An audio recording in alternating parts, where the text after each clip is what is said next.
la clase, gracias. Gracias. Se encuentran en cualquiera de estos de aquí: boratos, carbonatos, haluros, elementos nativos, óxidos, silicatos, prácticamente todos. Y ahí menciona las rocas que no son como tal un yacimiento, o no se consideran como tal un yacimiento, más bien como una formación.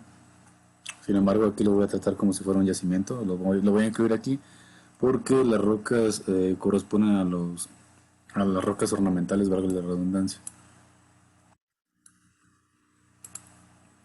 Y bueno, en este caso, como ya lo vimos la clase pasada, los minerales van a depender la explotación de estos minerales va a depender de su composición química o mineralógica. Y un dato más, que regularmente no hay gran concentración de minerales. Son raros los no metálicos que se concentran, pero sí existe concentración de estos minerales, como lo vamos a ir viendo en las siguientes clases. Y bueno, la clasificación es genética, ya les dije, que son prácticamente esas tres, o sea, todas. Y hablando a grandes rasgos y tratando de abarcar lo más que se pueda, eh, ignoren lo de la derecha, lo de la derecha ya vemos algunas cosas, pero bueno, algunos minerales ígneos. Aquí los yacimientos, como les dije, consideran a rocas cuando realmente no se considerarían como tal un yacimiento, pero ahí, ahí entrarían algunas rocas. Ahorita las ignoramos, vamos a verlo más adelante, más adelantito.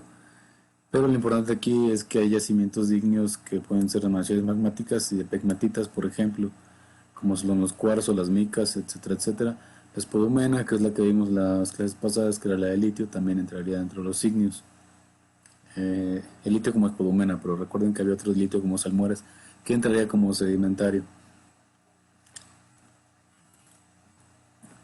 Algunos sedimentarios, igual hay rocas sedimentarias, ahorita las ignoramos, pero también entrarían aquí la sal de gema, que es la sal de salmueras que vimos, el yeso, los nitratos, etcétera, etcétera, todo es como precipitación química. Y como depósitos orgánicos, pues ya algunos otros yacimientos, pero estos de acá no entrarían dentro de la explotación minera. De hecho, el azufre que está aquí es el azufre que viene junto con el petróleo. Entonces, ignóralo también.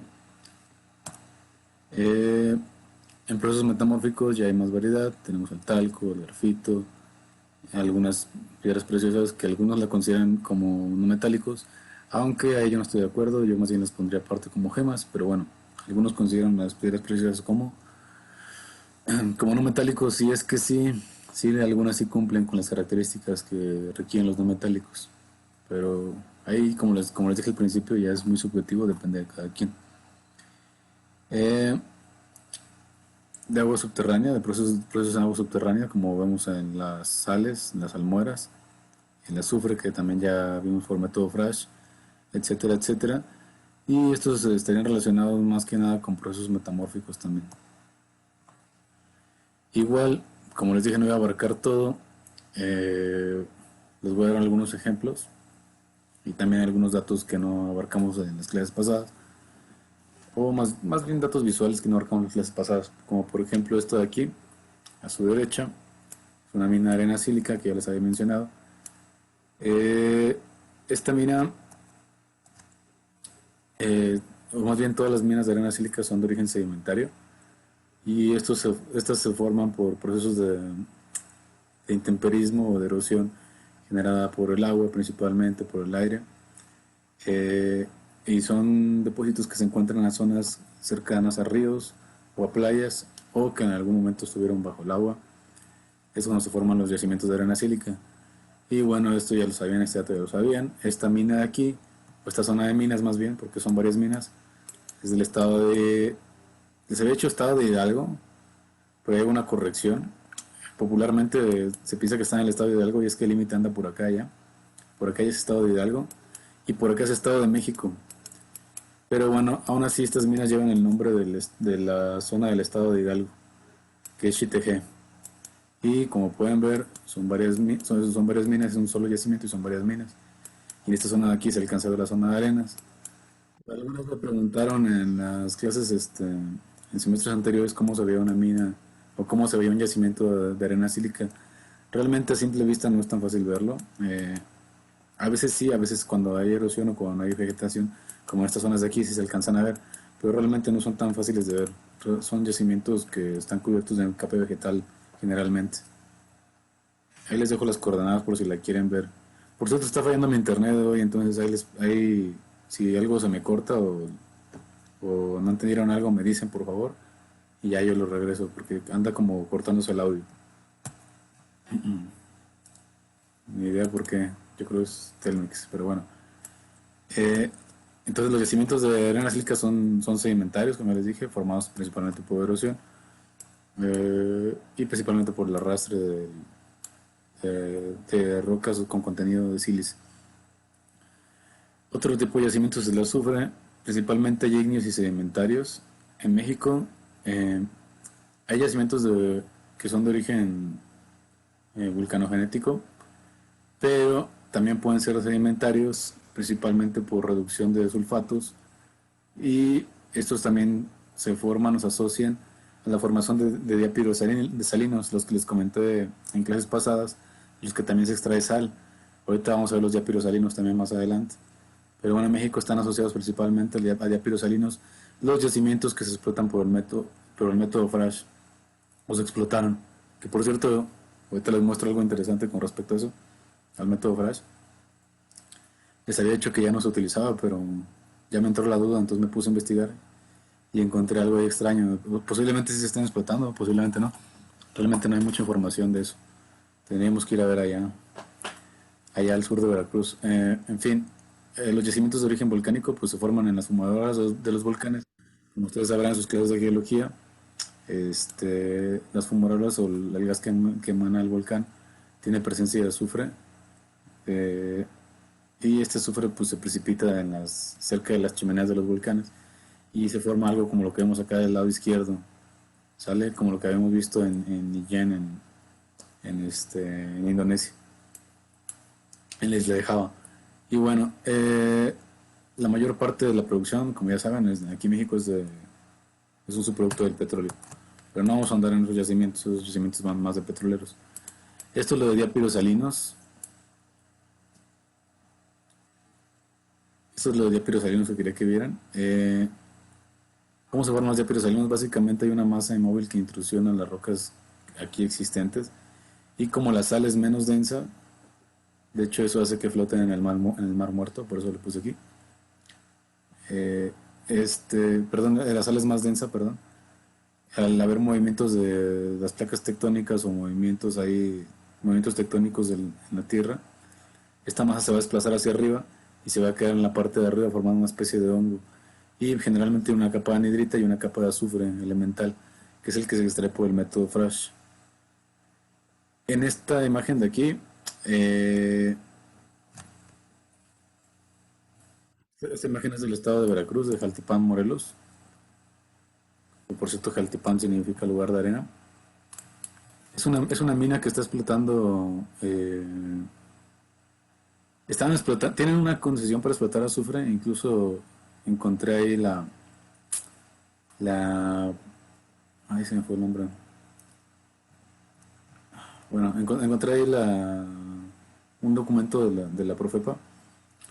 eh, y es el proyecto de explotación de azufre. Están dados altas para explotar azufre. Y también sal. De hecho, esta es una salmuera. Esto que está aquí, esto que se ve como un lago, es salmuera. ¿Se acuerdan que era un problema igual de ambiental esa generación de salmuera? Y ellos están explotando azufre por el método Frash. Incluso ahí se ve, miren, esta parte la recorté ahí del documento.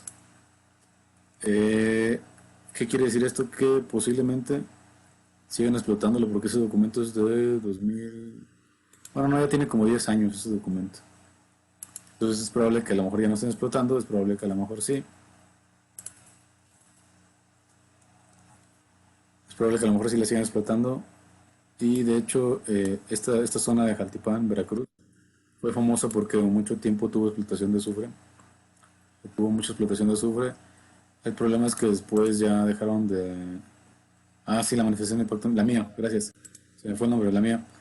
Esto es de una mía, esta parte de arriba y esta parte de aquí es la ubicación de la explotación de azufre en Jaltipán. Por cierto, esta compañía, que es Unión Minera del Sur, trabaja junto con Mexichem. De hecho, parece ser una subsidiaria de Mexichem. Entonces aquí hay una planta de Mexichem también aquí cerquita, que son los que se encargan de sacar los diapirosalinos, y Unión Minera del Sur se encarga de sacar el azufre. Pero básicamente es el mismo yacimiento y es un diapirosalino enorme.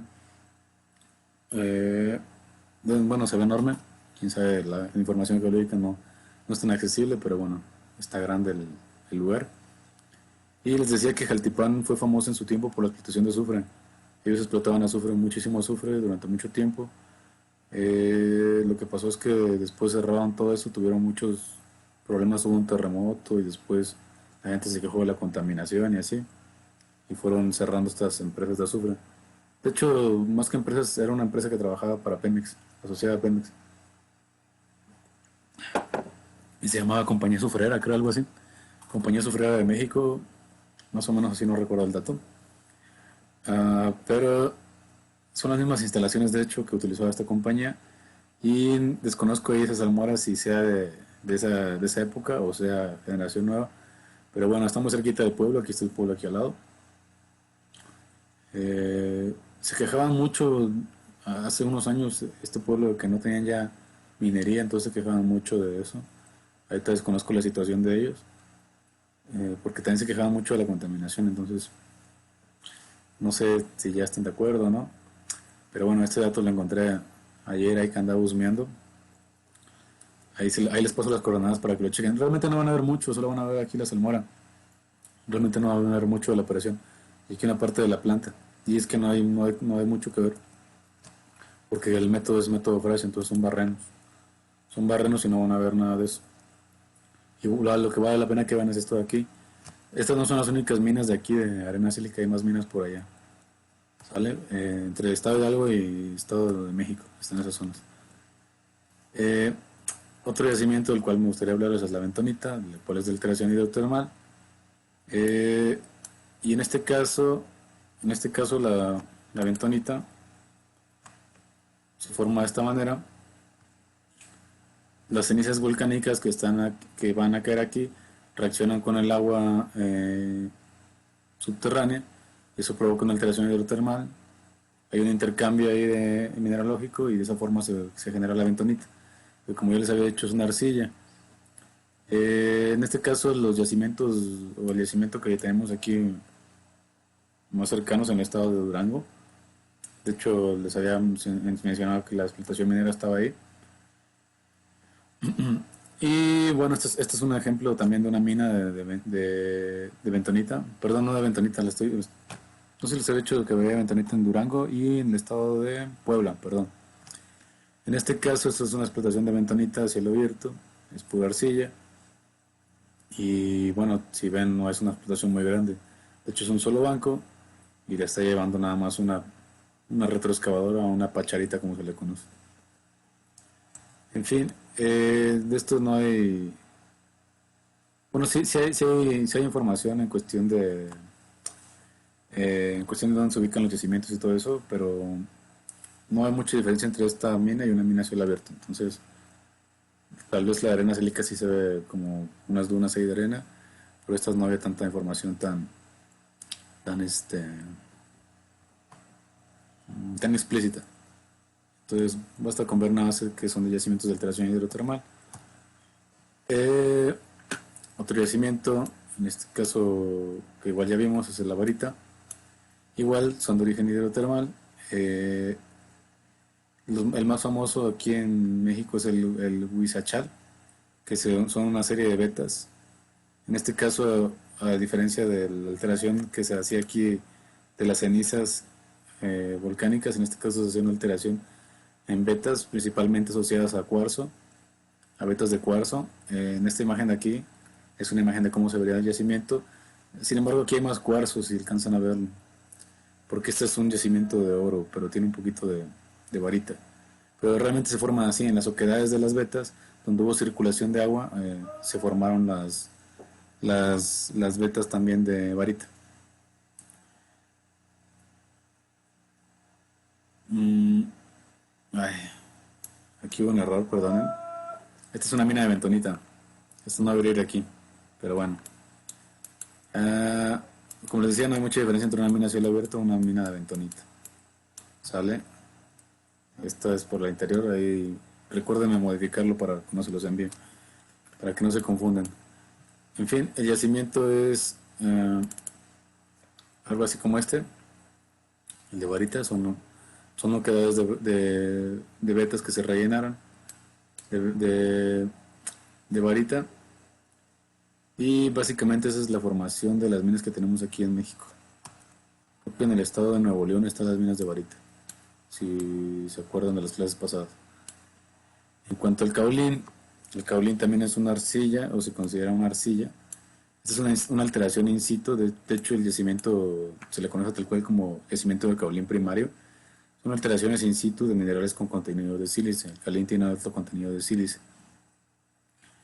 Eh, este, este tipo de alteraciones generalmente igual son por alteraciones hidrotermales, por recirculación de agua caliente, y generalmente estos yacimientos se encuentran cerca de zonas de aguas hidrotermales. Por ejemplo, ahí en la zona de Totonilco, en las zonas de Veracruz también hay zonas de alteración, y hay zonas de balnearios con aguas termales, perdón. Entonces, este yacimiento está muy asociado, pero principalmente es sílice que fue alterado, la formación de caolín. De caolín vamos a hablar un poco más adelante en cuestión de explotación, de hecho en el siguiente tema. Y bueno, aquí hay una mina de caolín, igual no hay mucha diferencia de una operación a cielo abierto. Esta mina no es en México, me parece que es en China, creo. No, no crean que es aquí, aquí no hay una tan grande. De hecho, el tema siguiente vamos a ver que las minas están ahí todas feas. Eh, en la celestita también se forma en vetas, y igual es de alteración hidrotermal otra vez. De hecho, la mayoría de los yacimientos en México o son de sulfuros o son de alteraciones hidrotermales. En fin, eh, en este caso de la celestita, pues ya habíamos hablado de ella. Se encuentra en Coahuila principalmente el yacimiento de celestita. De hecho, se considera como un solo yacimiento y son diferentes minas las que lo explotan. Mm, el yacimiento de dolomita, eh, en este caso son yacimientos en forma de mantos, y ahí la dolomita es algo similar a la calcita, en su mayoría es de origen sedimentario. Una de las formaciones más famosas es la formación Cupido, allá en Coahuila, pero también vamos a encontrar dolomitas aquí cerca del estado de Hidalgo. Me parece que la formación se llama, creo que es el Doctor. Entonces también vamos a encontrar dolomitas ahí, pero en menor cantidad. Eh, en las minas de feldespato son de origen sedimentario también. Hay tres tipos de feldespatos, ustedes ya lo conocen, creo que ya lo vieron en mineralogía: potásicos, sódicos y cálcicos, y cada uno tiene un mineral diferente: ortoclasa, plagioclasa, etcétera, etcétera. En fin, aquí en México tenemos una zona de yacimientos grandes, que es la zona ahí pegada a Zacatlán y Chignahuapan, Puebla, de la cual aquí hay una imagen. Esta mina es Las Lajas. De hecho, la mina Las Lajas como tal ya no existe, se unificó con otras dos minas más. Esta imagen la sacó mi ayudante, pero esta es la mina a la que fui apenas, y ya se unificaron con otras dos más. Las Lajas como tal ya no existe. Pero bueno, es una empresa llamada Ecominerali, es una empresa de capital italiano que se encuentra aquí en el estado de Tlaxcala y en el estado de Puebla, obviamente. Igual vamos a hablar más de eso más adelante. No de la mina en sí, pero sí vamos a hablar de feldespatos.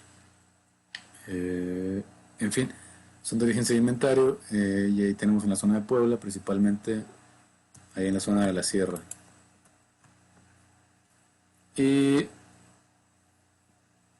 esto de aquí es la fosforita. No sé si siguen haciendo prácticas de la fosforita. Si alguien ha ido de práctica, me dice por favor en el chat, o ahí o en el audio, como quieran.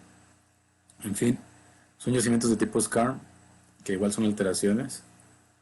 Eh, Igual me parece que son hidrotermales. En fin, este yacimiento tiene una particularidad. El yacimiento está formado o tiene una forma, digamos así, como una especie de vetas verticales que les nombran como guatos. Son cavidades cilíndricas, Y guatos, no sé por qué le dirán así, pero es una palabra que utilizan la gente de allá. Pero más o menos se comporta de la siguiente manera. A ver, vamos a poner la pizarra. Más o menos se comporta de la siguiente manera. Un guato, hagan de cuenta que tiene en su banco, en una sección longitudinal.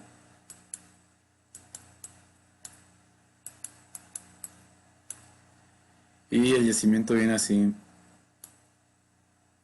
Por cierto, nadie fue a la fosforita. ¿Ya no van para allá o qué onda? Antes los mandaban mucho.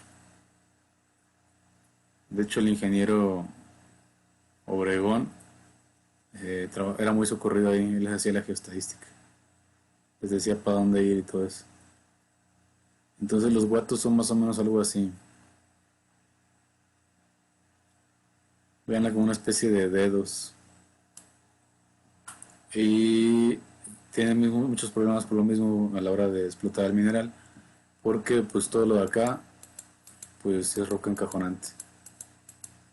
Y estos guatos no son muy anchos, andan del orden de 1 metro hasta los 5 o 6 metros me parece que andaban, por muy exagerado, porque de hecho creo que era menos. Estos guatos son guatos muy pequeños y por eso esta explotación la hacían con máquina de pierna. Nadie fue para allá. ¿Ya no lo sacan de práctica o qué onda? En fin, aquí no se alcanza a ver mucho, pero no, de hecho no se alcanza a notar mucho. Pero bueno, sí se alcanza a ver como unas mordidas aquí, unos huecos. Es porque ya se llevaron toda la fosforita que había aquí. Ya se la llevaron, pero en realidad son muchos las oquedades que crecen así. Más bien las formaciones cilíndricas que crecen aquí. Son muchas. Y la voladura, la barrenación, la barrenación la realizan con máquina de pierna, por lo mismo que no son muy anchos los guatos. Entonces, bueno, esperamos que el siguiente semestre que haya prácticas, saber a dónde nos llevan y a ver si nos llevan aquí. No te cielo abierto, perdón. Eh, la florita también es de formación de un tipo scar. En este caso, cuando hay contacto con rocas carbonatadas, lo mismo que pasa acá, solamente que aquí es un poquito más cilíndrico, más compactado, y aquí es un poquito más masivo la formación. Hay un intercambio ahí de minerales y se forma también la florita. Y en este caso, las cuevas es una de las formaciones más grandes, de hecho es la más grande, al menos hasta ahorita descubierta, y también es un skarn, como aquí lo maneja. En la cuestión de sal, los yacimientos son de origen evaporítico. Creo que eso ya lo saben, es como algo de geología básica, los yacimientos evaporíticos. Pero bueno, igual les pongo una imagen. Prácticamente pasa esto. Hay una bahía y una barrera se forma naturalmente por un movimiento tectónico. Entonces queda atrapada el agua salada y después con la evaporación del sol hay un incremento ahí hay un incremento en la cantidad de sales. Por lo tanto, se forma una salmuera y esa salmuera es la que se llega a explotar. Eso es algo que ven como en primer semestre, creo, o algo así. En fin, otro yacimiento que vale la pena mencionar es el de yeso. Igual son mantos, aquí son mantos de origen sedimentario principalmente. Y básicamente tienen una formación similar a las salinas. Son lagunas en este caso que se fue evaporando el material y queda ahí sulfato de calcio ahí atrapado. Y de esa forma se quedan como unos estratos que son los que explotan. Al menos aquí en México hay muchos yacimientos de esos. Principalmente en estas zonas de Baja California y en, en el estado de Puebla. Y en cuestión de las rocas, pues ahí no hay mucho de qué hablar. Son básicamente tres tipos igual. Rocas ígneas, perdón, cuatro tipos.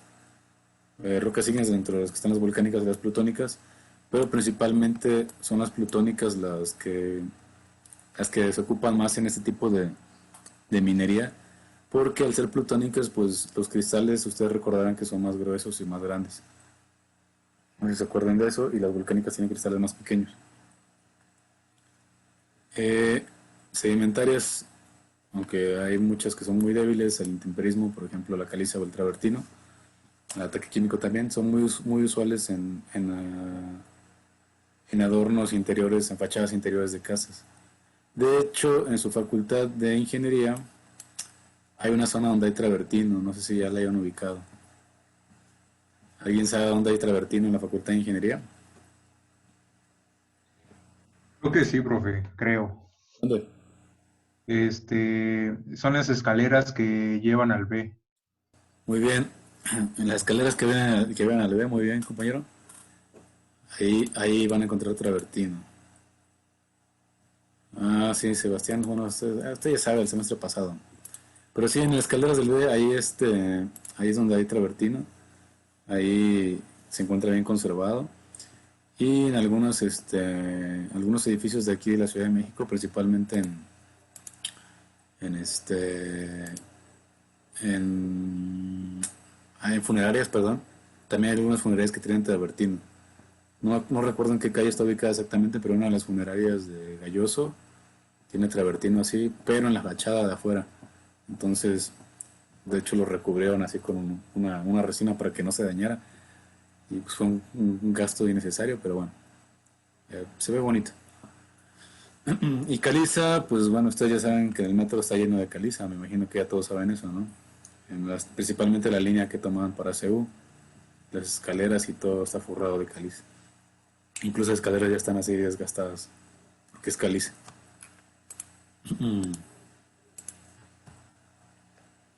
Y metamórficas, el mármol creo que es lo más popular.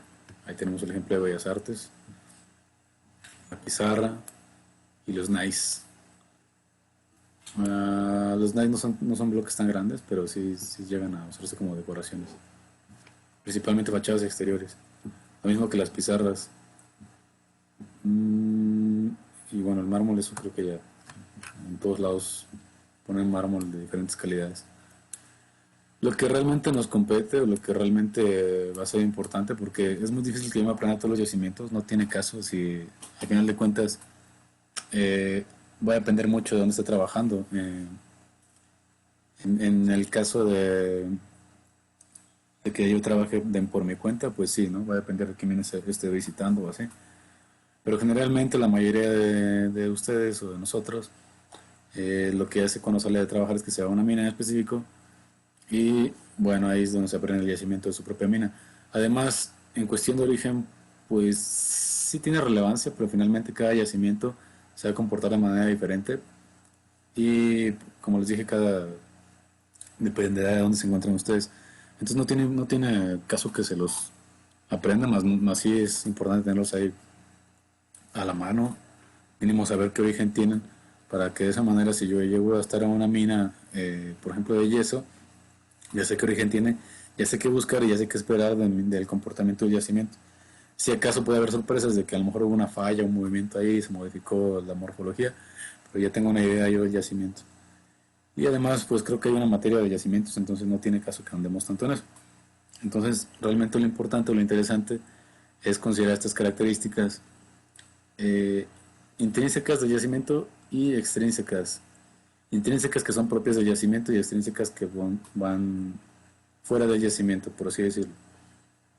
Eh, Naturaleza, estructura, distribución de clases y fracturas, es decir, distribución de fracturas o zonas de debilidad, cuestiones de geotecnia, me van a ser muy útiles para el diseño de fortificaciones, por ejemplo. Composición mineralógica, pues eso es obvio para yo conocer la distribución de leyes en mi yacimiento, por ejemplo. Propiedades físicas de la roca, igual va de la mano con fortificaciones, va de la mano con diseño de talud, diseño de bancos, etcétera, etcétera. Discontinuidades y distribución del espesor de fracturas, si hay alguna falla o algo así, para saber dónde continúa el yacimiento, para saber el tipo de diseño de explotación que yo voy a utilizar, etcétera, etcétera. Para eso me sirven las características intrínsecas. El problema de las características intrínsecas es que no las puedo cambiar, son propias del yacimiento, pero sí las puedo conocer mediante el uso adecuado de exploración. El problema de la exploración en no metálicos es que muchas veces no hay tanta exploración, se la quieren ahorrar porque es muy cara, entonces va a ser muy difícil que conozca todos estos detalles de un yacimiento o de uno metálico, salvo que esté en una operación grande o en un mineral que sea muy muy rentable. Eh, Características extrínsecas, y estas yo creo que ahí sí las podemos, igual no las podemos cambiar, pero sí podemos modificar el entorno para hacerlas más accesibles a nosotros, o al menos podemos saber qué esperar de esa explotación en función de esas características extrínsecas. Ubicación, pues es obvio, qué tan alejado está de la civilización, si tengo que realizar o no realizar un camino, etcétera, etcétera. Creo que esto igual ya lo han visto en fundamentos. Situación económica de la región va a ser muy importante porque eso va a depender de algunos permisos que me van a otorgar, si es que me los otorgan o no. Depende mucho de la situación económica de la región, qué tantos ingresos yo voy a generar como empresa o, en dado caso, qué capacidad hay de que la población yo obtenga un trabajador o tengo que traerlo de fuera. Va a depender mucho de la situación económica y de la ubicación del yacimiento, de esos dos. Que el mercado, en el caso de las canteras, les había mencionado que principalmente las canteras de agregados, los mercados son locales, entonces si no hay mercado no tiene caso que yo abra una cantera. Lo mismo va con la demanda de agregados. En cuestión del impacto ambiental, pues bueno, eso es básico. Eh, y características climáticas de la zona donde se ubica la obra de explotación. ¿Por qué me importa tanto el clima de la explotación? Bueno, tú Sergio ya lo sabes, pero los demás no lo saben. Principalmente, cuando ustedes están realizando una explotación minera, principalmente a cielo abierto, es muy importante la zona en la cual se ubica en la cuestión climática y aunque no lo fuera, aunque fuera subterránea, también es muy importante este aspecto. ¿Por qué? Porque va a influir mucho la temperatura, principalmente en la minería a cielo abierto, en cuestión de que hay zonas con neblina, en las cuales no voy a ver nada, como por ejemplo la explotación de manganeso allá en Tlanchinol, en Molango. La explotación de manganeso tiene, bueno, no sé qué tantos problemas tengan ellos con la neblina, pero al menos en las canteras de acá donde yo trabajo en Hidalgo, teníamos muchos problemas con la neblina, teníamos que usar faros de niebla y tenía que reducirse el ritmo de explotación, no podía ser tan rápido el ritmo de acarreo principalmente. Otros problemas asociados son la lluvia, porque como veremos más adelante, los equipos de barrenación, en la mayoría de los casos de las canteras, son equipos de barrenación que no cuentan con cabina. Y esto súmenle que también en los caminos se vuelven peligrosos, se vuelve peligroso que haya un choque o algo así, o que se patinen los equipos y se reduce el ritmo de operación. En el caso de los barrenos, pues se van a inundar los barrenos, se va a trazar la voladura y si mi operador no tiene un equipo adecuado para protegerse de la lluvia, pues va a tener que parar la operación, va a tener que parar la perforación principalmente. Entonces realmente sí me compete mucho esta parte de aquí. Es muy importante tener un reconocimiento de la zona en cuestión de aspectos climáticos y ver cómo me va a afectar a mi operación. Es decir, cómo se va a reducir la capacidad de operación. Muchas veces no lo consideramos al hacer nuestros análisis, por ejemplo, de tiempos o movimientos, no consideramos nada de eso, pero esto me puede acarrear problemas si lo ignoro. ¿Alguna pregunta hasta aquí?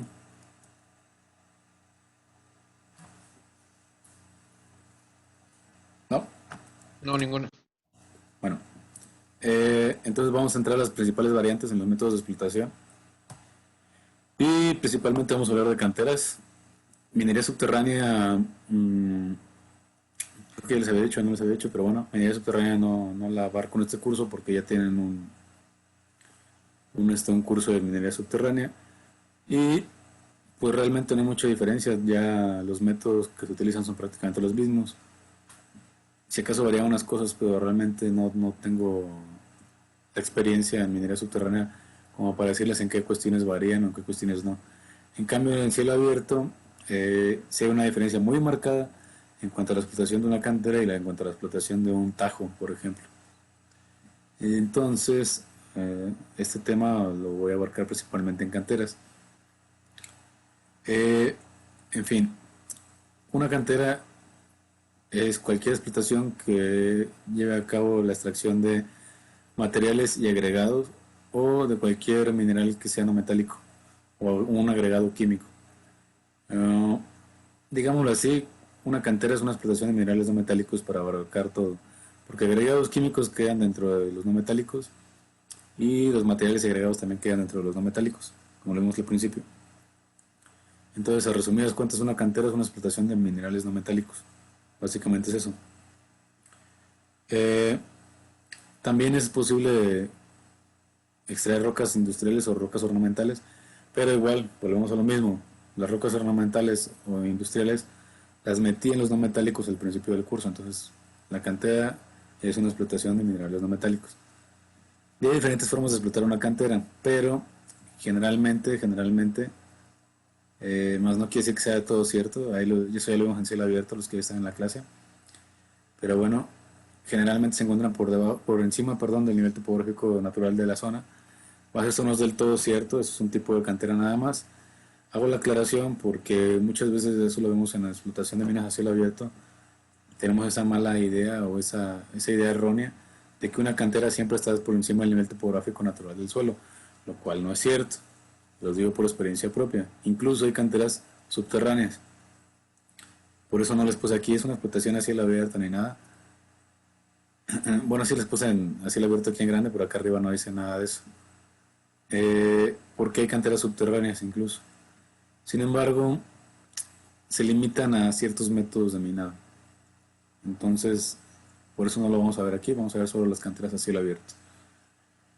Otra ventaja que tienen es que al ser de menor tamaño los bancos, porque son explotaciones menores producciones, y al ser materiales más resistentes generalmente que los metálicos, las inclinaciones de los bancos de trabajo, acabo la aclaración, los bancos de trabajo, que es diferente al talud final, son casi verticales.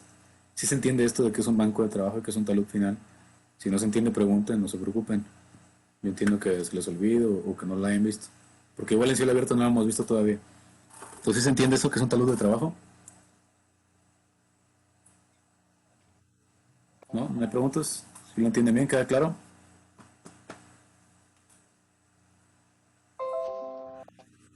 Sí, sí, gracias.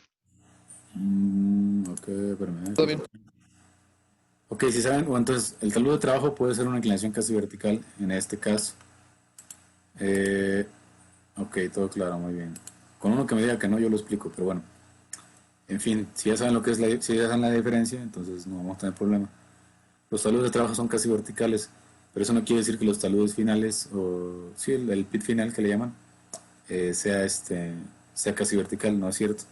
Salvo en las canteras de rocas ornamentales, como lo vamos a ver igual en el tema, me parece que el 6.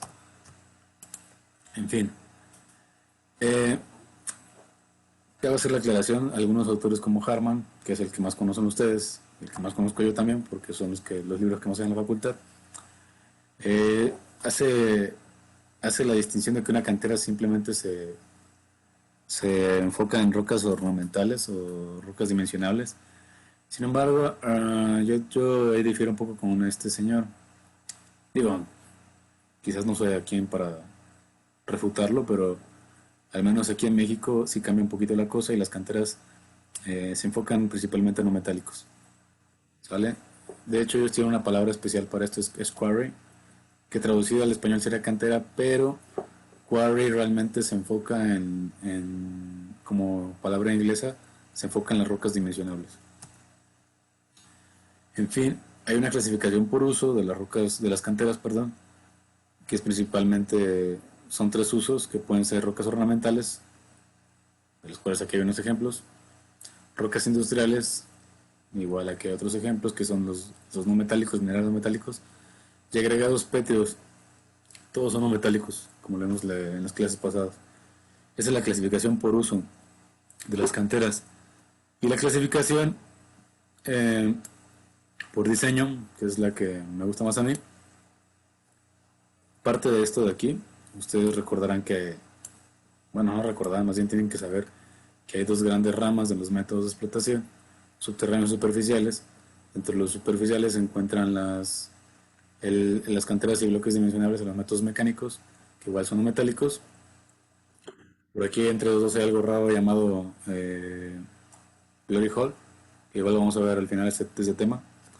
Y las canteras subterráneas, pues aquí no las metí, pero entrarían en esta parte de aquí en los no soportados, porque principalmente son métodos de salones y pilares. Es lo mismo que un salones y pilares, una cantera subterránea. Y principalmente son utilizados para las rocas ornamentales. En fin, resumiendo esto, en la parte superficial, las canteras y bloques dimensionables se pueden dividir en 4, y digo se pueden porque esta división igual no está aceptada en algún libro, es información que he estado sacando de tesis, información que yo mismo, más de una clasificación que yo mismo les he dado para motivos de la clase. Realmente no es algo que un autor diga, al menos hasta ahora, salvo autores de tesis que mencionan esto, y bueno, su servidor. En fin, estas canteras y bloques dimensionables se dividen en estos 4. Los bloques dimensionables se consideran canteras, pero van a ver que son muy aparte, incluso tienen su propio tema, el cual vamos a ver en el tema 6. Y el resto de las canteras se clasifican en estas de aquí: canteras de ladera, canteras de bancos múltiples, que vendrían a ser básicamente un tajo, las de bancos múltiples. Y las canteras de ladera también pudieran considerarse un tajo, también pudiera ser, más no es de todo aceptable. Y las canteras de un solo banco. Ahora, estas canteras de aquí de ladera son las canteras que 100% están por encima del nivel topográfico natural del suelo. Y generalmente tienen solamente un frente de ataque. ¿Cómo es eso? A ver, vamos a poner la pizarra.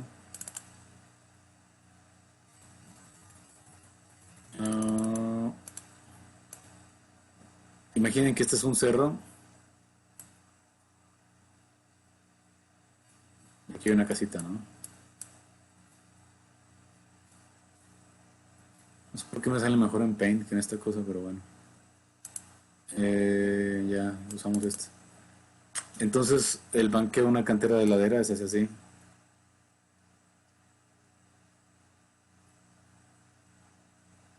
En el mejor de los casos es así.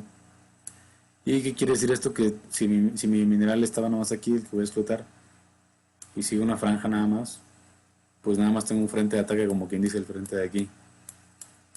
Y en ese caso sí los vehículos suben descargados y bajan cargados, lo cual es una ventaja que muchas veces se atribuye a todas las canteras, pero no es del todo cierto.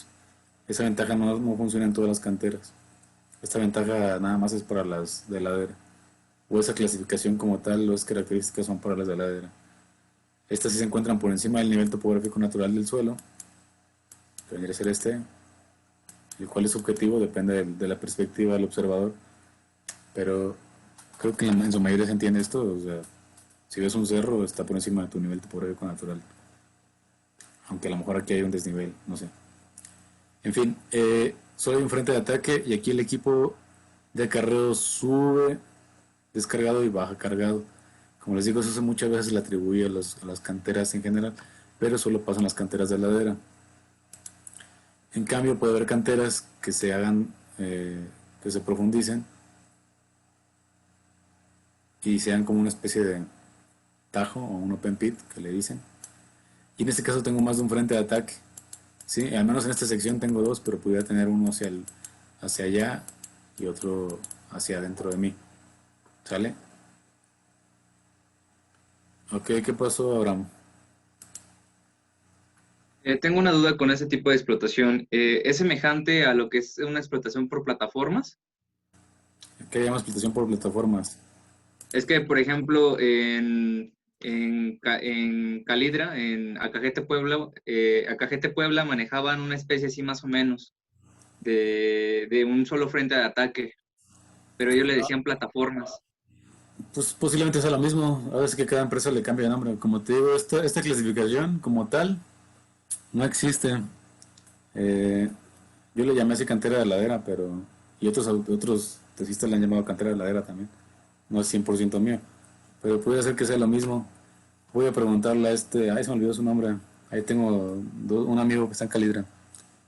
Le voy a decir que mande una foto. Déjame lo anoto.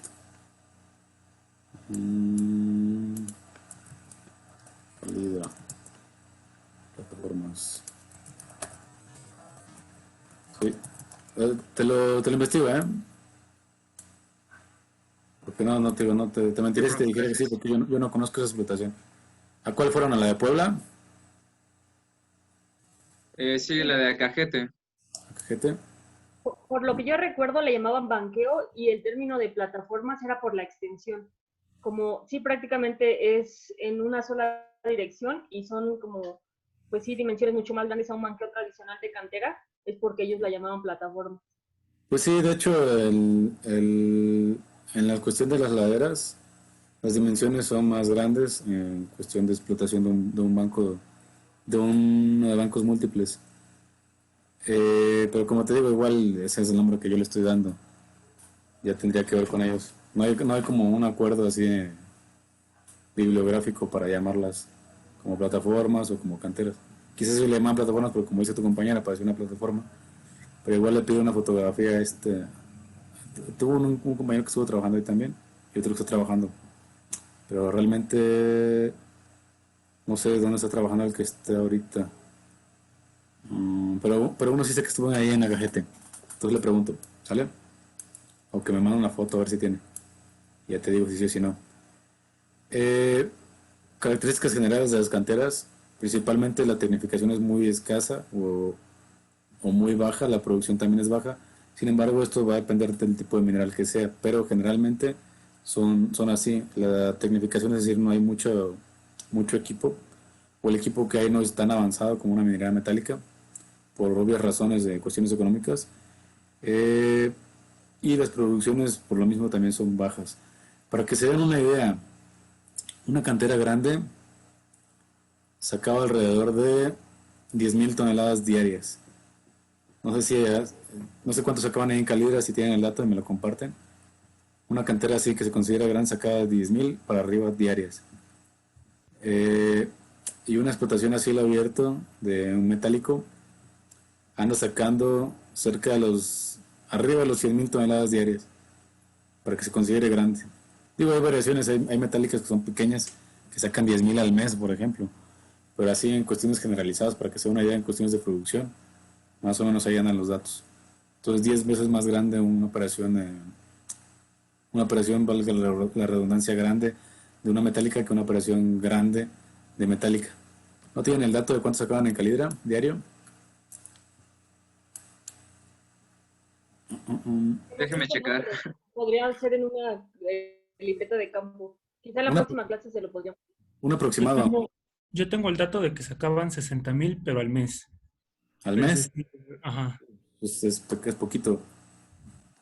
Es poquito comparado con una metálica que saque 100.000 en un día. Ok, era mensual. De hecho muchas manejan así, muchas canteras manejan eso. Eh, las voladuras las realizan mensualmente para no tener problemas con los permisos explosivos. Entonces no sé Eso si ya en calidad lo hacen hacían una vez al mensualmente. mes. Ok. De hecho, muchas de las que conozco lo hacen mensualmente, pero en la que yo trabajé lo hacían diario y más sacaban eso 10.000 diarias más o menos. 10.000, 12.000 diarias. Y era una cantera grande, era un tajo grande. Por ahí les enseñaré unas fotos. Eh, entonces la de Calidra pues sí es relativamente pequeña. Son 60.000 al mes, son pequeñitas. Sacan poquito más de la mitad de lo que saca una en un día, una operación metálica. Pues os digo, son aspectos ya generalizados, más no son estrictamente ciertos. Es decir, se escapan ahí algunas canterillas. Eh, y bueno, las canteras de ladera pueden tener uno o dos bancos pueden ser pueden ser de bancos múltiples. 6.000 al día, muy gracias. Las canteras de ladera son las que pueden ser de bancos múltiples, pero generalmente son uno o dos bancos los que se explotan. De hecho, si ustedes van ahí por la carretera, ya ni me acuerdo qué camino es ese, pero creo que es el que viene que pasa por Ameca Meca, creo, o antes de llegar a Ameca Meca. Hay una cantera ahí de agregados y es un solo banco. Nada más es un banco así, es más, ni le llamaría banco, le llamaría un talud ahí que cortaron. Es un talud ahí todo cortado y es otro ejemplo de una cantera de ladera. Eh, Generalmente les decía que se encuentran cerca de las vías de comunicación, cerca de la población, en su mayoría se encuentran así, cerca de las ciudades se encuentran. Además no tienen tanto problema ambiental, en la cuestión ambiental, porque no tienen en beneficio y por lo tanto, bueno, la mayoría no tiene beneficio y por lo tanto la mayoría no tiene presas de jales. Entonces no tienen tantos problemas en la cuestión ambiental. Bueno, eso no quiere decir que no existan los problemas ambientales. Aquí les dejo un video, no se los voy a poner ahorita porque me anda un poco lento el internet y me va a consumir ancho de banda, pero ahí se los dejo y se los mando esto para que vean una cantera subterránea, cómo trabaja. Esta no recuerdo, esta llevaba un método similar al de rebajes abiertos, similar, porque más o menos también sigue una explotación como de salones y pilares.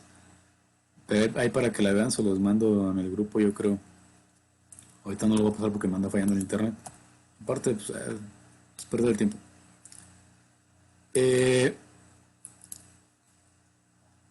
Aquí otro de los detalles en cuestiones generalizadas de las canteras es que el descapote generalmente es muy, muy pequeño, ¿no? Generalmente no hay mucho descapote.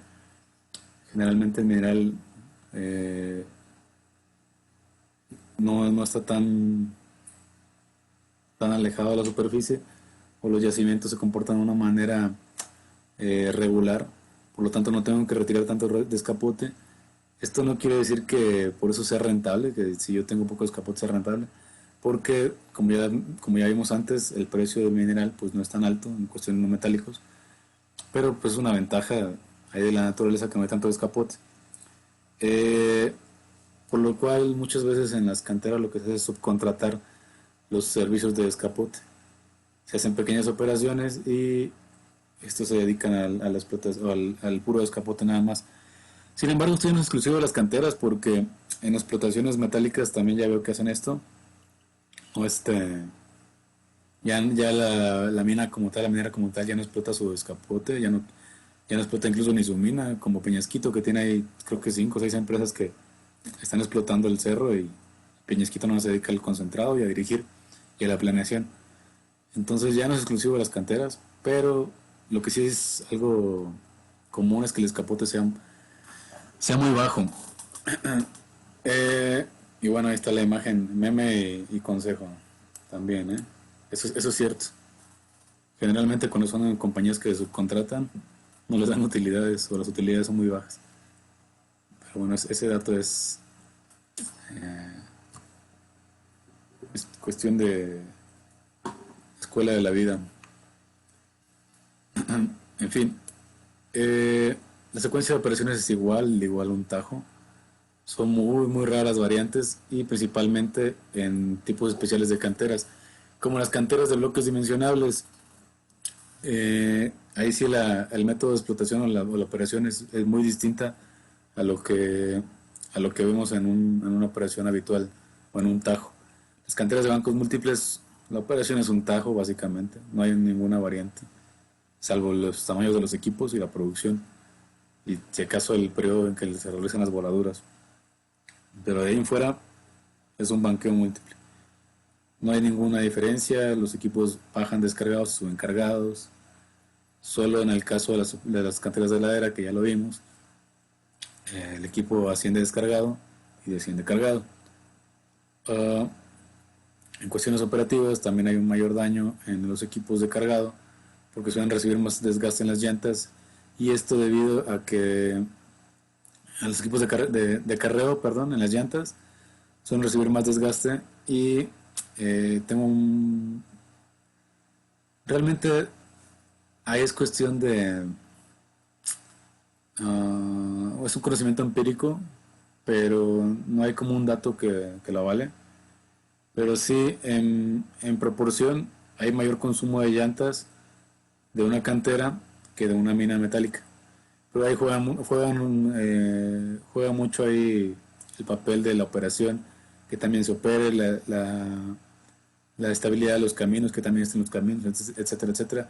Generalmente en las canteras los caminos no están tan bien cuidados, más eso no quiere decir que no debas de cuidarlos, sí se puede hacer, simplemente no les gusta gastar mucho en esa inversión, por lo mismo que es caro. Pero sí se puede hacer. Entonces va muy de la mano que en las canteras hay mayor consumo de llantas en los equipos de acarreo. Aquí no lo puse, pero bueno, hay mayor consumo, además de que el material generalmente es más abrasivo, por lo tanto las llantas se desgastan más rápido. Y los equipos de acarreo, de rezagado, suelen estar más reforzados. Eso no quiere decir que una metálica no se haga, en las metálicas también se refuerzan los equipos, por lo mismo que prolonga su tiempo de vida. Sin embargo, es más usual ver un equipo robusto, no grande, sino robusto en cuestión del cucharón o cuestión de protecciones en una cantera, a diferencia de una mina metálica. Y bueno, el ciclo de operaciones es igual o similar, pero también es más pequeño regularmente. Esta es una cantera de un solo banco, tiene su rampita y de hecho aquí los equipos suben cargados y descienden descargados, volviendo a refutar esa teoría que tenían o que teníamos ahí en la escuela. Las operaciones son muy pequeñas y de hecho aquí se resume todo. Aquí estamos viendo una explotación por arranque mecánico que está realizando esta excavadora, arranca el material, este de aquí está haciendo la limpieza y está generando la rampa también, y la excavadora está alimentando, así como arranca lo alimenta esta trituradora móvil, de la cual vamos a hablar más adelante, y esta está haciendo de hecho no es una trituradora como tal, es una criba, esta es una criba móvil, y la criba lo que hace es una clasificación de material, ¿sale? Entonces ya de ahí hay un equipo de rezagado, que es el cargador frontal, y hay equipos de carreo que pudieran ser camiones articulados o Tortons o Yuclis. Entonces no hay mucha diferencia entre una operación de metálicos y no metálicos a grandes rasgos. Sin embargo, si hay detalles, como por ejemplo que en una operación de metálicos no van a ver la planta de clasificación al lado de la explotación, la van a ver un poco más lejos, el carreo va a estar más distante, etcétera, etcétera. Va a haber muchas variantes. Pero ya son detalles, pero en esencia son básicamente las mismas operaciones. Y al igual que en las metálicas, hay variantes de producción en cuestión de la obtención del material. Este puede ser por voladura, puede ser por arranque mecánico. Como les digo, en esencia es lo mismo, sin embargo hay pequeños detalles.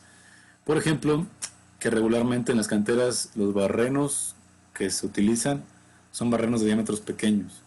Y digo pequeños, esto es entre comillas porque ya dependerá mucho del diseño de plantilla que utilicen.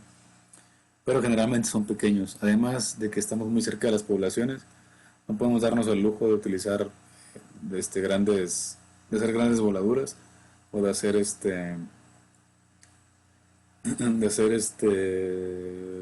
cargar los barrenos, de sobrecargar los barrenos, etcétera, etcétera. De hecho, llegó a pasar, ahí les cuento una anécdota, una empresa que empieza con C y termina con X, tenían una cantera de explotación de caliza y a la una de agregados.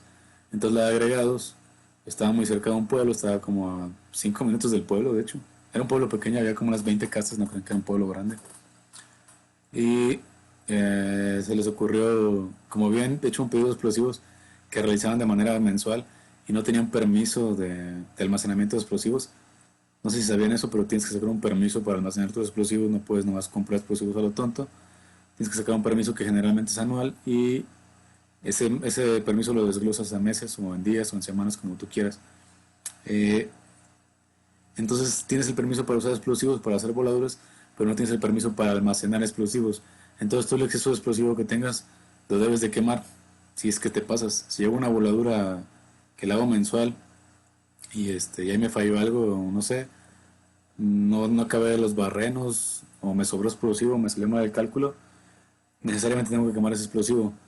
Entonces una opción o algo que utilizan en las canteras, que la verdad no está bien hecho, pero bueno, lo llegan a hacer, es meter más de una salchicha o más de un gel, por ejemplo, si es que lo que te sobró, o cargar más de los barrenos, y estás alterando como tal tu plantilla de barrenación y tu factor de carga. Además de que tú puedes pedir una salchicha de más, por ejemplo, un gel de explosivo. Sin embargo, puede ser que no tenga los iniciadores o no alcances a conectar los iniciadores suficientes y esa salchicha nomás la estés metiendo ahí a lo loco para que se queme. Y a veces no se quema y queda como un explosivo activo y puedes generar un accidente o una situación riesgosa para tus operadores. En fin, esta empresa agarró el explosivo que le sobró AFO, cargó los barrenos de más, le puso un taco mínimo y pues ya se imaginarán el estruendo que se hizo. el pueblo, como les digo, hasta 5 minutos, entonces las vibraciones obviamente lo alcanzaron. Y de la vibración que hubo se rompieron todas las ventanas, se estallaron todos los vidrios de las casas. Y ocurrió que pues ya nos querían linchar a todos, incluido a nosotros que estábamos en la cantera de al lado. Al final esta empresa tuvo que pagar ahí una indemnización, pero al final es una situación de falta de planeación o falta de... Sí, básicamente es falta de planeación. Por eso es que le sobró explosivo. Pero, en fin, no podemos darnos el lujo de hacer eso en los no metálicos. No podemos dar el lujo de tener un almacén de explosivos por lo mismo que no realizas voladuras constantemente. Entonces, si no tienes un almacén de explosivos, o a lo mejor lo tienes pero no tienes el permiso, tienes que quemar el explosivo. Y no te puedes dar el lujo de equivocarte en la cuestión de planeación porque los barrenos son pequeños, son diámetros pequeños.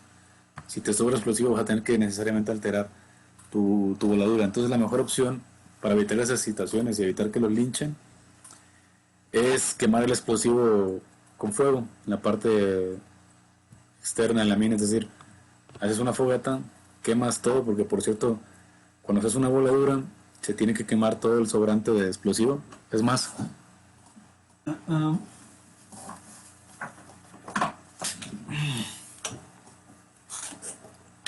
miren, voy a dejar de compartir pantalla para que la vean en grande. Esto de aquí, sí saben qué son, ¿no? ¿Alguien sabe qué es? Ganchos J, ¿no? ¿Mande? Ganchos J. ¿Qué? Ganchos J.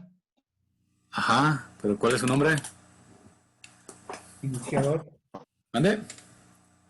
No, esto no es el iniciador. Bueno, sí, el iniciador va conectado aquí, pero ahorita ya no lo tiene porque ya esto ya está quemado, ya está inactivo. ¿Un choque? ¿Mande? Entonces, Un conector. ¿es un choque? Sí, son conectores, sí. Se llaman Handydet. Handydet. Pero sí es un gancho J y es parte del conector. Y en la parte de acá va un iniciador que se coloca en la emulsión. Y eso hace que inicie toda la reacción en cadena de la voladura. En fin, les enseño porque les decía que esto se tiene que quemar. Bueno, no les decía que esto se tiene que quemar, les decía que el exceso de explosivos se tiene que quemar. Pero esto también se tiene que quemar. De hecho, las cajas de explosivos nunca van a haber una. Porque en teoría se tienen que quemar. E incluso los costales de ANFO también se tienen que quemar. Por eso muchas veces los utilizan como taco. Porque si no los quemo, estoy creando una situación de riesgo de que si esto no se quemó bien o no explotó bien, pues puede contener, por ejemplo, dinamita en el caso de estos de aquí, o pentrita. Y esta es explosiva y puede generar un accidente. Y se los enseño porque estos no los quemaron de una cantera que visité. Los dejaron ahí botados y pues yo los aproveché para enseñárselos a ustedes, ¿no? Pero en teoría esto no debería existir, debería estar quemado. En fin, la mejor opción para deshacerse del explosivo sobrante es quemarlo y quemarlo junto con eso. Como les decía hace ratos, los barrenos son casi verticales, por lo mismo que el banco de trabajo también es casi vertical. Se le puede ver inclinaciones, pero esto es para mejorar el desplazamiento de la roca y en dado caso la fragmentación. Pero usualmente son verticales. Otro de los problemas asociados a las canteras, igual se las paso al costo, pasa mucho en cuestión de voladuras. No solo es el exceso o el mal cálculo de una plantilla de barrenación o el mal cálculo de un factor de carga, sino es el mal diseño de los barrenos. Por ahí les voy a dejar una tarea de esto, por cierto. Pero en fin, cuando ustedes hacen su diseño de la plantilla de barrenación, tienen su bordo, su espaciamiento, etcétera, etcétera, y tienen algo que se llama subbarrenación. Sí saben para qué la subbarrenación, ¿no? Yo creo que lleva una clase de voladura o algo así. Para que no queden patas. Exacto. Exacto, es para que no queden patas. ¿Qué problema creen que exista si genera una pata, si se queda una pata? Si un cucharón trata de levantar algo ahí, puede romperlo. Exacto, aquí queda esta pata, por ejemplo, ¿no? Si llega mi cargador frontal,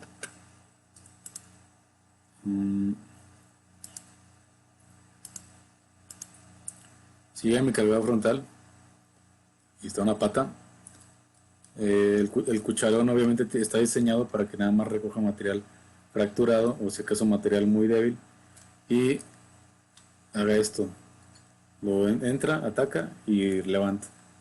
Entonces si entra el cucharón y rebota con la pata, corre el riesgo de que se rompa el cucharón o que se fracture. De hecho es raro que lo rompan, salvo que el operador sea muy maletas o muy impulsivo. Es raro que lo rompan, pero puede pasar. Entonces regularmente lo que pasa es que el cucharón nada más, el cargador nada más está rebotando ahí como loco, está ahí rebotando, tratando de deshacer la pata y voy a tener un remanejo de materiales o voy a tener una pérdida de tiempo ahí porque el cucharón va a estar dando vueltas, el cargador perdón, va a estar ahí rebotando nada más y no voy a sacar mucho material. Muchas veces cuando eso pasa, que no debería de pasar, pero bueno, pasa, la mejor opción es para deshacer patas es una excavadora. Una excavadora como esta, o sí es excavadora, porque esta entra por la pata así y la empieza a desbaratar desde arriba y la jala hacia ella. Entonces la probabilidad de que se dañe el cucharón es mínima. Sí se llega a dañar obviamente porque está haciendo esfuerzo, pero es mínima porque está jalando hacia el operador. En cambio aquí pues estás atacando y nada más estás rebotando y ahí estás haciendo bolas nada más. El operador no está haciendo nada realmente. Además, no solo el problema no es el cucharón, de hecho, como les dije, es raro que se rompa un cucharón, salvo que el operador sea muy maletas.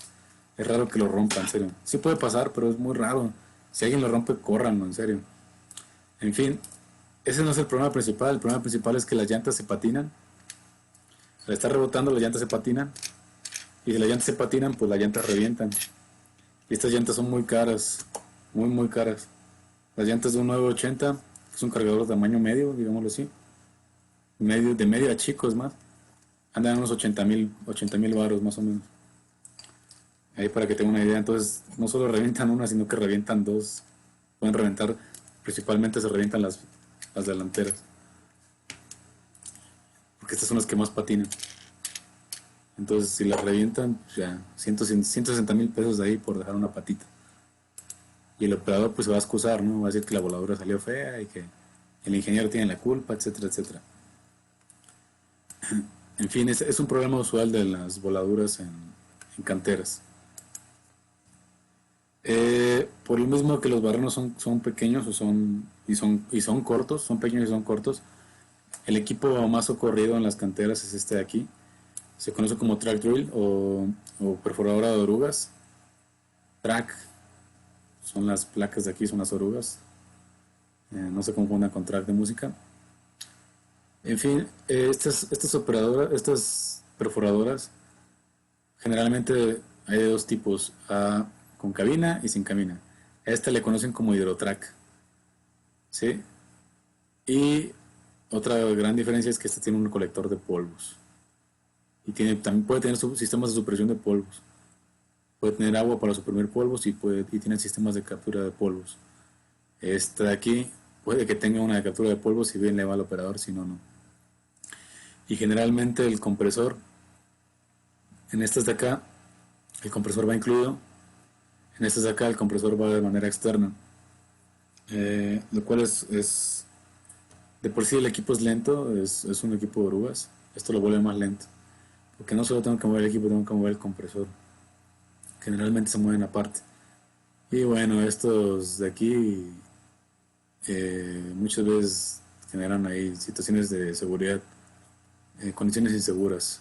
¿Por qué? Porque se pueden soltar pues, cuando lo estén moviendo o como son de ruedas pueden rebotar o se pueden caerle a alguien, etcétera, etcétera. Espero que nunca les pase. Bueno, a mí no me pasó, pero a un compañero le pasó que se le soltó este compresor y pues casi tira a alguien del banco con eso. Entonces, no solo son inseguros porque no tienen cabina, sino que también esto de aquí lo vuelve algo inseguro. Pero bueno, en cualquier lado te puedes accidentar y te puedes accidentar tanto en este como en este. Entonces, no hay como tal una diferencia, salvo la comodidad de este. Este es más cómodo, obviamente. Entonces un operador va a estar más feliz trabajando con este. Y también regularmente son más rápidos en cuestión de desplazamiento y en cuestión de realización de barrenos. Además, bueno, de hecho principalmente son más rápidos en cuestión de realización de barrenos porque esto tiene como un sistema de revólver. Entonces la barra es más fácil de insertar. Entra una porción de la barra que resta se acopla aquí, tiene un sistema de acople y es mucho más fácil. Si acaso sí requiere un chalán, pero es menos complicado hacer el acople de las barras y por lo tanto es más rápido. En este caso es un poquito más complicado hacer el acople de barras y el operador tiene que ser muy habilidoso para hacer el acople de barras aquí. Y también es un poco inseguro. Bueno, los dos son inseguros hacer un acople de barras si lo hago mal. Pero esto también va a depender mucho del tipo de martillo que esté utilizando. Hay martillos de cabeza en fondo y martillos martillos de cabeza, martillos de fondo y martillos de cabeza, perdón. Igual eso lo vamos a ver. Esta perforadora aquí es una perforadora montada sobre ruedas y de hecho son muy populares en las canteras y en la exploración por recirculación de polvos también se llegan a socorrer. Esta marca en particular es la marca Stepnick, perdón. Funciona como un triciclo, no tiene orugas sino unas llantas y el operador la mueve de un lado para otro.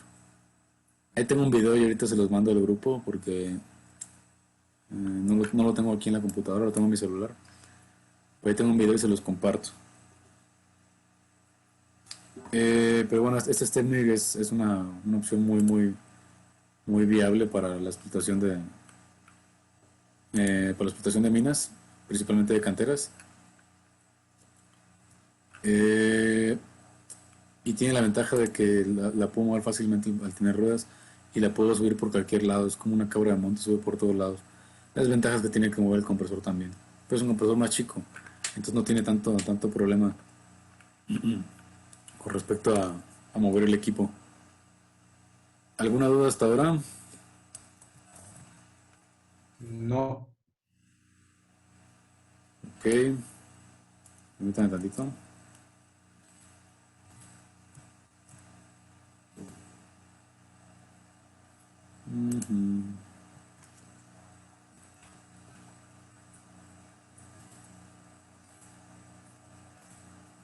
Sí, que les iba a pasar listo, ¿verdad? Pero bueno, les estoy pasando lista, por eso me estoy tardando. Ok, muy bien. Les decía, esta máquina, este equipo que se conoce como Stepnick, es muy socorrido en las canteras y tiene un alcance muy bueno, tiene un alcance de 30 metros. Es básicamente más que necesario para una cantera. Lo mismo que para una exploración de un mineral, una exploración pequeña, por así decirlo. 30 metros es más que suficiente.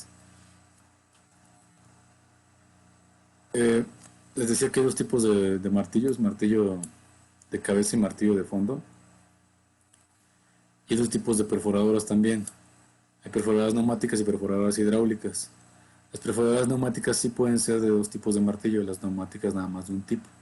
Ahorita lo vamos a ver. En las neumáticas, pues el fluido que se utiliza para generar la percusión es aire, obviamente, por eso se requiere de un compresor. En el caso de las de martillo de cabeza, pues el martillo se encuentra en la parte superior de la máquina, que es como este de acá. Este de acá, ese es el martillo de cabeza. Y lo que hace es empujar la barra. La desventaja de eso es que existe el riesgo de que al estar golpeando el martillo, al estar percutiendo, imaginen que este es mi martillo, esta es mi barra, un poco choco. Les digo que no sé por qué no sale mejor en Paint, pero bueno. Esa es mi broca, ¿no? Al estar percutiendo el martillo, obviamente aquí hay coples, un zanco también.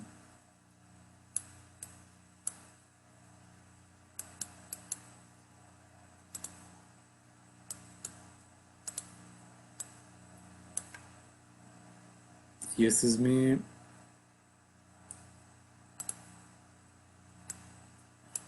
Bueno, ahí más o menos. Esta es mi broca.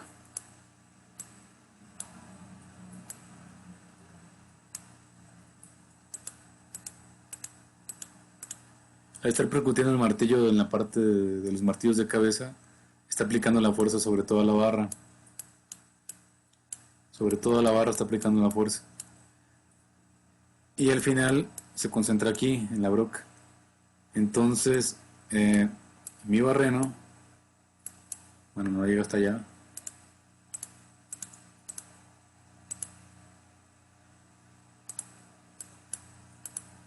En mi barreno, toda la fuerza se está aplicando en la roca, obviamente. Y al yo prolongar el tamaño de la barra, por ejemplo, si hago un barreno, no sé, a 3 metros y nomás ocupo una sola barra de 3 metros, no tengo problema. Pero generalmente los barrenos van más allá de eso, ocupar más de una barra. Entonces, al yo estar aplicando la fuerza aquí, estar percutiendo aquí, toda esta fuerza recae en toda la barra. Y si yo tengo problemas de operación o la roca es muy dura, lo que va a pasar es que la barra se va a torcer, o va a llegar un momento en que va a ceder, o se van a aflojar los coples, y si se aflojan los coples no solo voy a perder la barra, sino también voy a perder la broca, se va a caer en el barreno. Y si se queda en el barreno, pues el barreno tiende a caerse, obviamente, porque no ha terminado de barrenar. Y la barra y la broca va a quedar aprisionada por el material.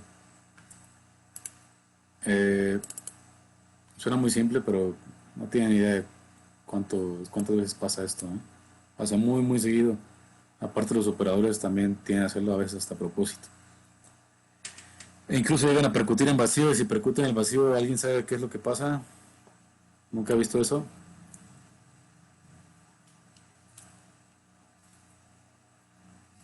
¿Qué pasa? ¿No saben? ¿Qué se les ocurre que pasa si percuten? Yo no. ¿Ande?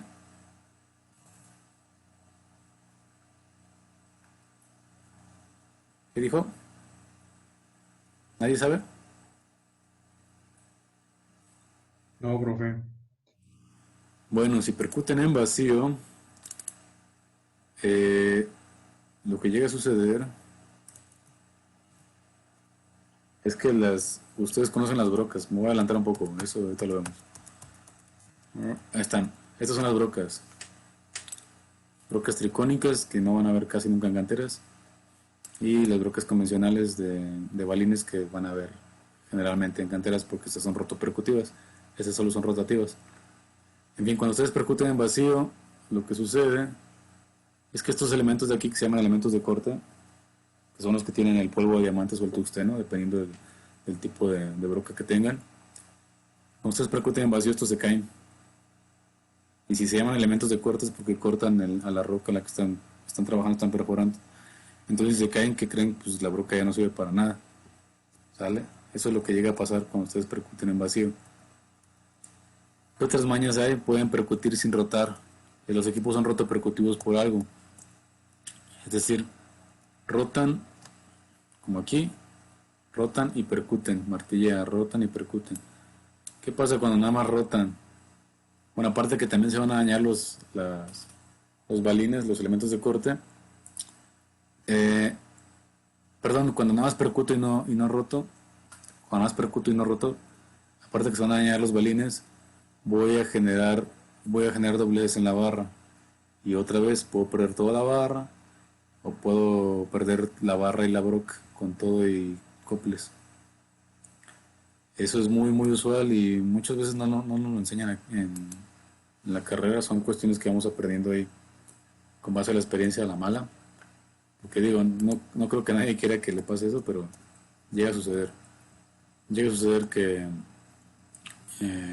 los operadores son mala onda, o los operadores no saben, entonces llegan a hacer esas cosas. Y eso muchas veces no lo vimos porque estamos acostumbrados a tomar todo de libros y así. no sabemos bien qué onda, no tenemos tanta experiencia práctica, entonces nos sorprende cuando pasa eso, pero sí llega a pasar. ¿Qué otras cosas pasan? Desviaciones de barrenos. Ustedes saben que los barrenos se pueden desviar, y de hecho creo que saben que nada más los barrenos de diamante se pueden desviar, porque son muy largos, pero los barrenos de explotación también se pueden desviar. Cuando la roca es muy dura y el operador es malo, desvía barrenos en 10 metros, te los desvía. ¿Sale? Y el martillo de fondo, en este caso el martillo va dentro del barreno, es una barra que los coples son una sola pieza. Entonces el martillo está atacando directamente perdón, esta de acá. El martillo está atacando directamente sobre la roca, por lo cual tengo mejor percusión y tengo mejor penetración. Entonces ahí corre el riesgo de que yo pierda toda la barra, pero eso es rarísimo, porque toda la fuerza se está aplicando aquí. Entonces sería raro que yo perdiera una barra, pero sí puede pasar si el operador hace mal el barreno, si no lo adema bien, es decir, si no le da la forma bien al barreno. Si saben que es ademar, ¿no? O no saben, si no saben, pónganme ahí en el comentario, en el chat, que es ademar. Si saben, pues ya. ¿Qué dice? No sabe que es ademar. Ok. Cuando ustedes están haciendo un barreno, no me acuerdo. Ok, cuando ustedes están haciendo un barreno, vamos a la pizarra. Bueno, vamos a borrar todo. Imaginen que esta es una sección del barreno, ¿no? ¿Por qué me sale tan chueco?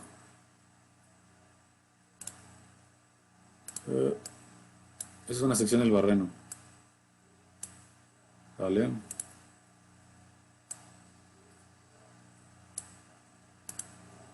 Ahí más o menos. Esa es una sección de barreno bien hecha. ¿Por qué? Porque está ademada. ¿Cómo se adema? ¿Cómo es que se adema? Pues cuando baja la barra con la broca,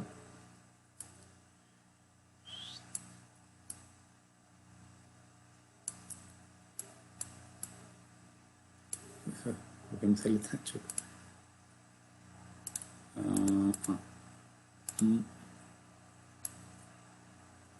Baja la barra con la broca. Lo único que hace es esta acción de subir y bajar. Es decir, percuto y barreno, percuto y perforo, percuto y roto, percuto y roto. Ya que llega a cierto punto del barreno, cada tantos metros, lo que hago es subir el barreno rotándolo.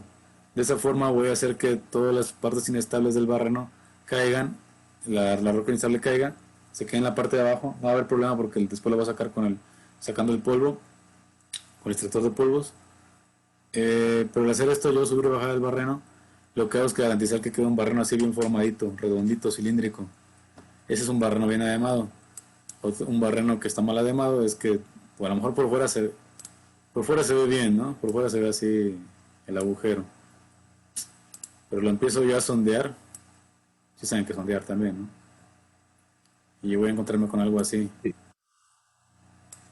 Sondear es cuando los mido con una pesa para saber qué profundidad tiene. Entonces voy a encontrar con algo así. Es un monstruo de barreno, eso no sirve. Y eso tiene muchos problemas porque es muy inestable y puede ocurrir que el barreno después en la noche o en el día cuando está operando, con las vibraciones se empieza a llenar de material. Porque es inestable y se empieza a caer el material. Y se llena de material, mi voladura ya no va a salir bien porque a lo mejor si yo tenía proyectado un barreno de 10 metros, a lo mejor la tierra ya le comió 1 metro, ya es un barreno de 9 metros y ahí me va a quedar una pata, por ejemplo. Eso es un ejemplo de un barreno mal ademado. Eso es lo que puede llegar a pasar. Son cosas muy sencillas que muchas veces no nos enseñan, aprendemos a la mala, pero que vale la pena saberlas.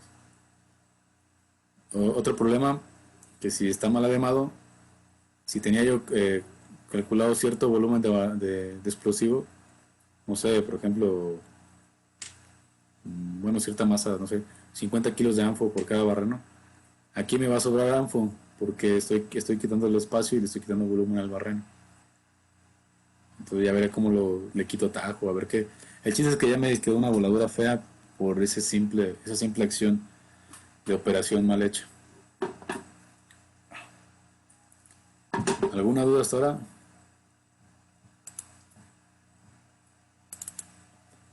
No.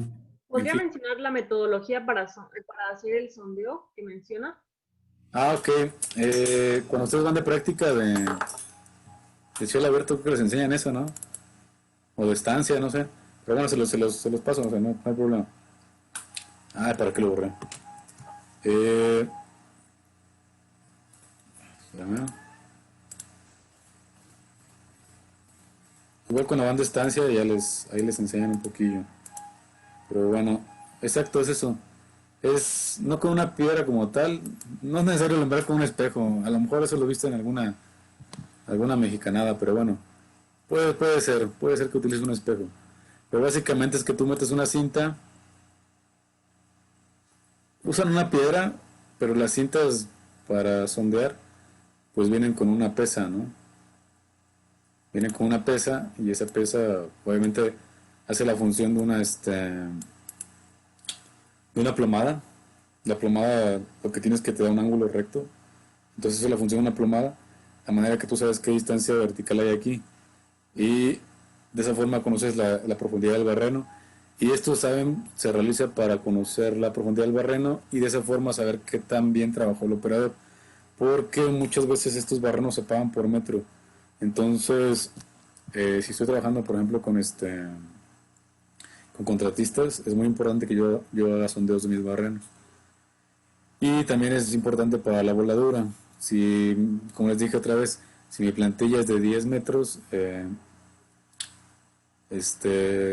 y yo barrené nada más bien mi operador barrenó 8 metros, pues ya me está afectando ahí toda mi operación. Y es un problema que escala, o sea, si sale mal mi voladura, sale mal mi rezagado, y si sale mal mi rezagado, sale mal mi acarreo. No hay de otra, esta es la parte principal. Entonces, lo que haces es bajar una cinta, obviamente una cinta marcada con números de metros, centímetros, y esa cinta está amarrada a una plomada, a una pesa, o puede ser una piedra en el caso de que se te haya perdido la pesa, que creo que en todas las minas que yo conozco tiene una piedra, ninguna tiene una plomada. La única que conocí con plomada era en La Caridad y a mí se me cayó la plomada, entonces ahí ya valió, le amarramos una piedra. En fin, se hace esto para conocer la profundidad del barreno y para saber si tiene agua, porque pudiera tener agua el barreno. Entonces, si hay agua aquí, pues obviamente mi cinta va a salir mojada y ya sé qué punto o qué distancia o qué profundidad tengo de agua más bien. Por ejemplo, aquí si tengo 3 metros de agua, ya lo sé por la cinta. Entonces ya sé hasta dónde meter mi bomba si es que tengo que bombear, etcétera, etcétera. ¿Cómo es el procedimiento? Bajas la cinta y hasta que sientas el golpeteo de la plomada o de la pesa o de la piedra, es cuando vas a ver que has tocado fondo. Hay que tener cuidado de hacerlo en la parte central porque pudiera ser que te pares con una piedra o pudiera ser que el barreno esté tapado con una piedra. Pero se siente, es algo que con la práctica vas a llegar a sentir. Vas a llegar a sentir cuando todavía te falta bajar y hay una piedra atorado, o vas a sentir cuando ya topaste fondo, o vas a sentir cuando topes agua. Se siente, eso se siente. Ahora sí que es cuestión de estar subiendo y bajando la cinta y en tu mano vas a sentirlo. Eso es cuestión de práctica. Deberíamos hacer una práctica aquí en Seúl, pero bueno, ahorita no creo, ¿eh? Pero ya cuando se puede hacer eso. Y bueno, quién saber quién pone los barrenos. ¿Qué pasó, Abraham? Bueno, yo sé que a lo mejor es una pregunta de la materia de voladura de rocas, pero en el caso, por ejemplo, de que un barreno esté mal ademado, ¿cuáles son las recomendaciones a seguir? ¿Se tiene que hacer un nuevo barreno o No, se además, arregla ya directamente en el cargado? se puede ademar. Se Ok. puede ademar. El problema es que vas a perder tiempo ahí de operación. Entonces la recomendación es que más bien, la recomendación es supervisión constante. O sea, si tú no estás supervisando esto, es muy probable que te pase. Es la recomendación. Pero sí se puede volver a ademar, sin embargo vas a perder tiempo. Y a veces me ha tocado ver que lo están ademando ya antes, una hora antes de la voladura o así, y están apurados ahí trabajando. Lo cual es innecesario. O sea, si yo hago una buena supervisión, me evito esos problemas. Esa es la importancia de la supervisión. Y bueno, en cuestiones extremas, de que ya sea derrumbado o así, sí se recomienda hacer otro barreno, pero igual es lo mismo, estás perdiendo tiempo. Sí, sí quedó claro. Sí, sí, profe, gracias. Ingeniero, entonces en el sondeo únicamente, lo que yo recuerdo en la práctica que yo realicé, sí estuvimos en una voladura y sí se realizaba el sondeo, pero nada más para conocer la profundidad. Pero para conocer la geometría, ¿cómo mencionó esto de los espejos? O sea, la geometría del barreno, para darnos cuenta que no está bien ademado, sí es No, simplemente como a ojo. ¿Cómo? yo no sabía que les daban espejos. Realmente, para saber si está bien ademado, cuando tú metas esto, si esto está mal ademado, tu pesa va a rebotar. Por ejemplo, si aquí hay un borde así, por ejemplo, mal hecho. El ADM siempre es hacia, el mal ADM siempre se va a notar hacia adentro, no se va a notar hacia afuera, no se va a notar hacia allá, se va a notar hacia adentro. Entonces, cuando tú bajes la pesa, eh, igual la puedes bajar orillada o centrada, pero igual se va a sentir. La pesa va a rebotar, va a estar rebotando. Además se ve, físicamente se ve por la parte exterior. Un barreno bien ademado se va a ver así, bien formadito desde afuera. Si al veces se los dibujé así, pero realmente sí se nota. Un barreno mal ademado se va a ver un hoyo todo feo. Se ve luego, luego cuando el operador trabaja mal. Porque esta parte es, exterior del barreno, cuando tú lo ademas bien es cuando le das bien esta forma bonita, pues, un círculo casi perfecto. Entonces eso se nota, igual por la misma acción del sondeo, cuando vayas bajando la pesa o la piedra. De hecho, puedes recomendarle que sea una pesa porque la pesa es un poquito más amplia que una piedra y la piedra pues, puede ser que no toques nada y a lo mejor está mal ademado. Pero o sea, a simple vista se ve y esta más sería como corroboración. Lo bajas y vas a sentir luego aquí hay un bordecito, aquí hay algo mal. Y como los barrenos no son tan grandes como cielo abierto, se nota también. Eh, perdón, como en minería metálica se nota también. En minería metálica los barrenos son más grandes. Entonces con un sondeo es muy difícil que lo notes. Pero también es muy difícil que no ademes en una mina a cielo abierto de metálicos. Es muy difícil que no ademes porque el equipo es rotativo, entonces tiene, tiene las esclusas, tiene las ventilas para que saques ese material. De hecho, a ver, te voy a mostrar la broca. Vamos a ver las brocas otra vez.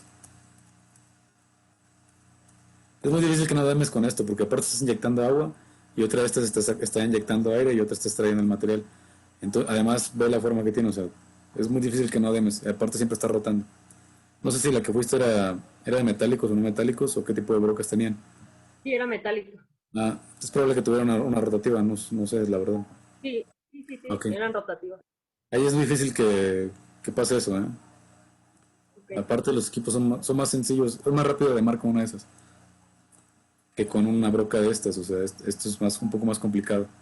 Por eso se presta más a que los operadores no lo hagan, realmente. Realmente es por eso, por las brocas. Se presta mucho. Además de que estas inyectan aire, entonces la forma de sacar el polvo eh, es por alrededor del barreno. Y esta de acá está extrayendo el polvo como tal. Esta no lo extrae, está soplándolo.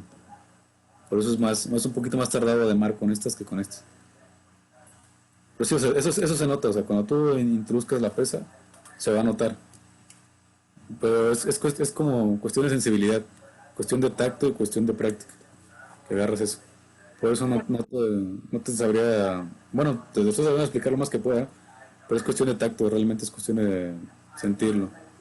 Por Gracias. eso ojalá se pueda hacer una práctica de eso, pero pues, ¿dónde hacemos un barreno ahí en Cebu, verdad? Eh, mira, ya llevo de los tamales. ¿Alguna otra pregunta? No, profe. Ok, yo creo por ahora aquí la dejamos y ya retomamos esto de las perforadoras. Hay mucho de qué hablar de esto, muchas cuestiones de operación principalmente, que es lo que yo más abarco aquí, porque son cuestiones que no aprendemos de manera teórica y entonces trato de transmitírselas lo más que pueda. Y por otro lado, creo que ya están quitando algunas instancias, entonces pues más les vale que lo sepan al menos platicadito, ya cuando se enfrenten a esto no los sorprenda tanto. Entonces, si no tienen más preguntas, pues yo creo que la dejamos y nos vemos en la siguiente clase. ¿Sale? Profe, gracias. Sí, profe, gracias. Gracias, Gracias. profesor. Gracias, profe. No, Gracias, descansen. profesor. Ahí. Buenas noches. Gracias. Buenas noches. Buenas noches.